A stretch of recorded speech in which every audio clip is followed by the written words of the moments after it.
ہیں اگر زندگی کی خوشی اپنا دل آئینہ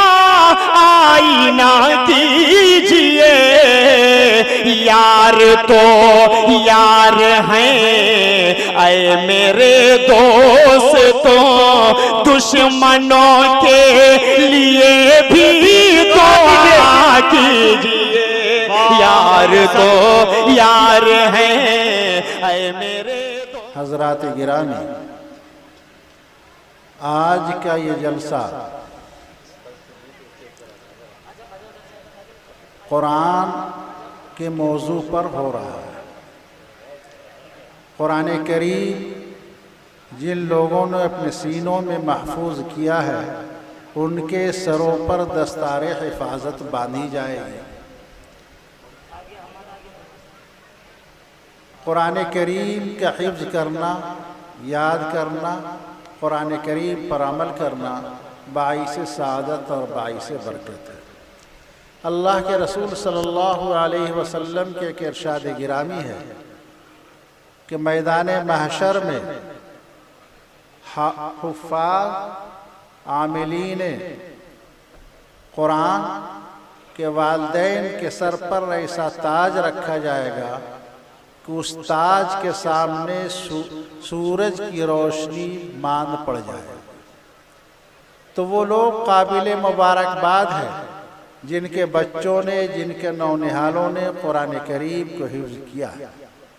ایک حدیث پاک میں اللہ کے رسول صلی اللہ علیہ وسلم نے ارشاد فرمایا کہ اللہ کے رسول صلی اللہ علیہ وسلم نے ایک ارشاد گرامی میں ارشاد فرمایا کہ ایک حافظ قرآن اپنے خاندان کے 10 لوگوں کی سفارش کرے گا اللہ کے سامنے، ایسے لوگوں کی سفارش کرے گا۔ ایکو لگتا ہے بہت دے دیا ایسے،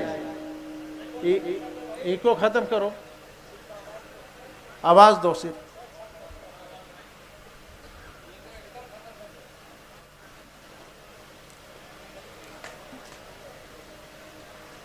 تو ایک حافظ قرآن اپنے 10 خاندان والوں کے لیے سفارش کرے گا ایسے لوگوں کے لیے جن کے لیے جہنم واجب ہو چکی ہوگی، تو اللہ تبارک تعالیٰ اس حافظ قرآن، عامل قرآن، حامل قرآن کی سفارش کو قبول کرے گا اور 10 افراد کو جنت میں داخل کرے گا اس کی سفارش کی وجہ سے۔ بڑی سعادت و برکت کی بات ہے۔ ایک حدیث پاک میں اللہ کے رسول صلی اللہ علیہ وسلم نے ارشاد فرمایا کہ حافظ قرآن کو کہا جائے گا تو پڑھتا جا اور چڑھتا جا، جنت کے منزلوں کو طے کرتا جا۔ اگر ایک آیت پر ایک منزل اگر طے کر رہا ہوگا تو قرآن کریم میں 6666 آیتیں ہیں، تو اس کی اب آخری منزل جب آخری قرات ہوگی تو 6666ویں منزل پر وہ حافظ قرآن کی منزل ہوگی۔ یہ قرآن کریم کے حفظ کا مرتبہ ہے۔ قرآن کریم مدارس میں حفظ کرایا جاتا ہے، یاد کرایا جاتا ہے۔ ساتھ ساتھ ایک اہم بات اور عرض کرنا چاہتا ہوں، قرآن پاک میں تو اللہ تبارک تعالیٰ نے احکام کو نازل کیا، نماز پڑھو، روزہ رکھو، وضو کرو، تمام چیزوں کا احکام کو بیان کیا ہے۔ معاشرتی زندگی ہماری کیسی ہونی چاہیے، میاں بیوی کے تعلقات کیسے ہونی چاہیے، باپ بیٹے کے تعلقات کیسے ہونی چاہیے، وہ تمام چیزوں کو بیان کیا ہے قرآن کریم نے۔ کاش کہ ہمارا عمل اس پر ہو جائے۔ ایک اہم جو جس آیت کریمہ کو میں نے تلاوت کی ہے وہ اس بات کی طرف اشارہ کرنا ہے کہ آپ نے والدین کے حقوق کو پہچاننا ہے۔ آج کل جو ہمارے اندر اور ہمارے معاشرے میں اگر کوئی بوڑھا شخص ہے، کوئی بوڑھی عورت ہے، اس کے سامنے اگر کچھ ہمدردی کی بات اگر کریں تو فوراً ان کا دل بھر آتا ہے اور اپنے دل کی بات بتانے لگتے ہیں اور وہ کہتے ہیں کہ ہمارا بچہ ہماری بات کو نہیں مانتا۔ جب سے شادی کیا ہوں میری بہو کے کہے پر چلتا ہے، میری بات نہیں مانتا۔ اور جب وہ ان سے اور مزید تفصیلات کہتے کہ نہ کھانے کا انتظام کرتا ہے، نہ دوا کا انتظام کرتا ہے، نہ علاج کا انتظام کرتا ہے، بلکہ مزید برآں وہ تو مجھے گالیاں بھی دیتا ہے، برا بھلا بھی کہتا ہے۔ یہ بدبختی ہے۔ حقوق والدین کی فرمانی کو اللہ کے رسول صلی اللہ علیہ وسلم نے ارشاد فرمایا گناہ کبیرہ میں سے ہے۔ گناہ کبیرہ آپ نے سنا ہوگا کہ وضو کرتے ہوئے بہت سارے گناہ جھڑ جاتے ہیں، وضو کے بعد 2 نفل پڑھ لے تو بہت سارے گناہ جھڑ جاتے ہیں، فلاں روزہ رکھ لے تو گناہ جھڑ جاتے ہیں، مگر گناہ کبیرہ وہ گناہ ہے جو نماز، روزہ اور ان چیزوں سے معاف نہیں ہوتا جب تک کہ وہ توبہ نہ کرے، جب تک کہ صدق دل سے وہ توبہ کرے تو اس وقت تک وہ معاف نہیں ہوتا۔ تو آج ہمارے معاشرے میں اور ہمارے سماج میں ہم اپنے والدین کی خدمت کرنا، اپنی والدین کو خدمت کرنا اپنا حق سمجھتے ہیں۔ ابھی ایک رسالہ کے اجرا ہونے والا ہے، اس رسالے میں ایک لطیفہ میں نے پڑھا، اس رسالے میں میں نے لطیفہ پڑھا کہ ایک شخص نے کہا کہ میرے 2 بیٹے ہیں، ایک بیٹا کینیڈا میں رہتا ہے، ایک بیٹا امریکہ میں رہتا ہے، اور دونوں کمپنی کے مالک ہیں۔ تو ایک کینیڈا تو کہا، تو اس نے پوچھنے والے نے کہا آپ کہاں رہتے ہیں؟ تو کہا کہ اولڈ ایج ہوم میں رہتا ہوں۔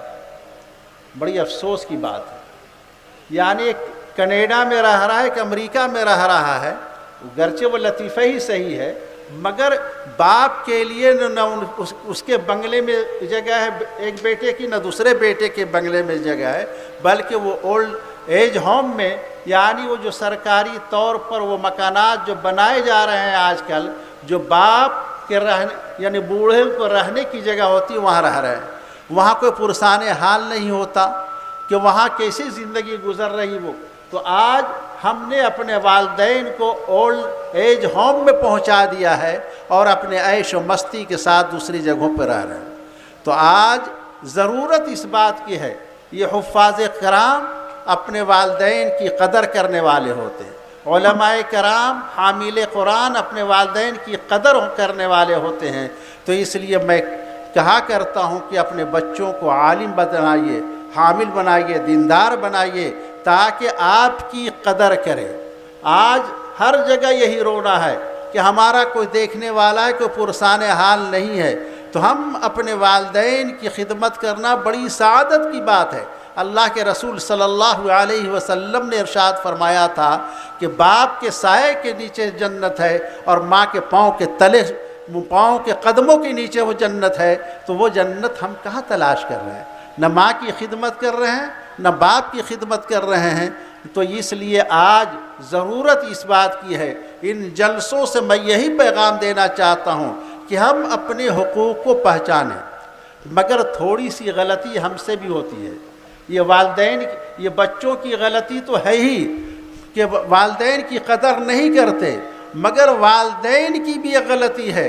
والدین کے سلسلے میں اللہ کے رسول صلی اللہ علیہ وسلم نے یہ ارشاد فرمایا کہ جب بچہ پیدا ہو تو اس کی کسی بزرگ سے تحنیک کراؤ، اور اس کے بعد 7ویں دن اچھا نام رکھو اور عقیقہ کرو۔ عقیقہ کے اندر ہمارے یہاں بہت ڈلے ہو رہا ہے۔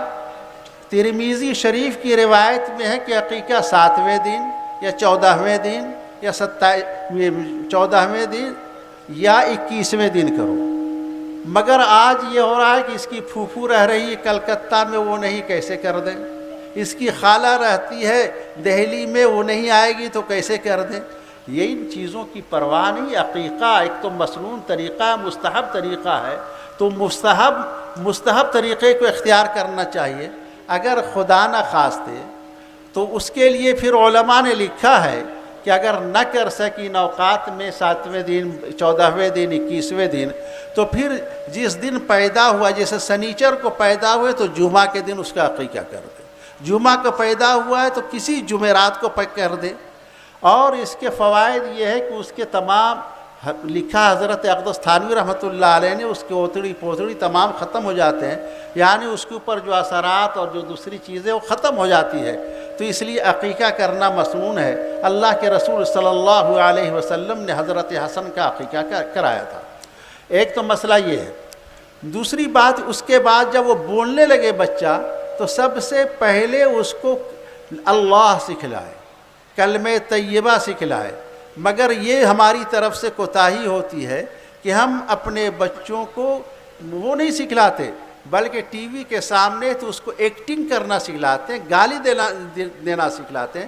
آج کہ دیکھو فلاں کو گالی دے دو، آج ہم کو تو بہت اچھا لگ رہا ہے کہ اس توتلی زبان سے وہ گالیاں دے رہا ہے اور ہم کو بہت اچھی لگ رہی ہے، مگر کل وہ گالیاں خود والدین پر اس کا استعمال کیا جائے گا، جس کے رونا روتے اللہ تبارک تعالیٰ نے کہا لا تقل لہما اف ولا تنہرہما، اپنے ماں باپ کو اف تک نہ کہو، یعنی ایسی بات بھی نہ کہو جو ماں باپ کے لیے ناگواری کا باعث ہو، ماں باپ کے لیے ناگواری کا باعث ہو، ایسی بات بھی کہنا جائز نہیں ہے۔ تو جچے جائے کہ اس کو گالیاں دینا، مارنا۔ بعض ماؤں سے میں نے سنا، باپوں سے سنا کہ ایسی باتیں ایک بیٹا ہو کر اپنی ماں کو کہہ رہا ہے جو کوئی اجنبی شخص بھی کسی عورت کو نہیں کہہ سکتا۔ تو بات یہ ہے کہ آج قرآن کے جلسے میں، قرآن کے دستار بندی کے جلسے میں ہم لوگ آئے ہوئے ہیں، تو قرآنی احکام اپنے اوپر لاگو کریں، ہم قرآن کو سمجھیں، قرآن کو سیکھیں، قرآن پر عمل کریں کہ اللہ تبارک تعالیٰ کے کیا احکام ہے۔ تو میں زیادہ تفصیلی گفتگو نہیں کرنا چاہتا آج، میں گفتگو بس ایک ہی مسئلہ بتلانا چاہتا ہوں کہ جو نوجوان ہے اپنے اپنے ماں باپ کی خدمت کریں، ماں باپ کی اچھی بات کریں، اور والدین کو چاہیے کہ جب وہ ہو تو کلمہ طیبہ سکھلایا جائے، لا الہ الا اللہ سکھلایا جائے، اللہ سکھلایا جائے۔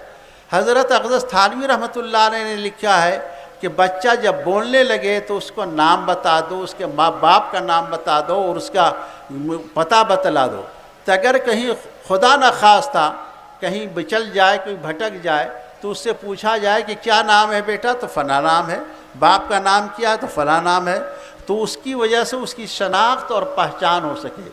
یہ چیزیں ضروری چیزیں بتلانے کی چیزیں اپنے بچوں کو، اور جب وہ پڑھنے کے لائق ہو تو دینی تعلیم، قرآن کی تعلیم، اللہ اور اللہ کے رسول کی تعلیم، وہ عقیدہ سکھلایا جائے۔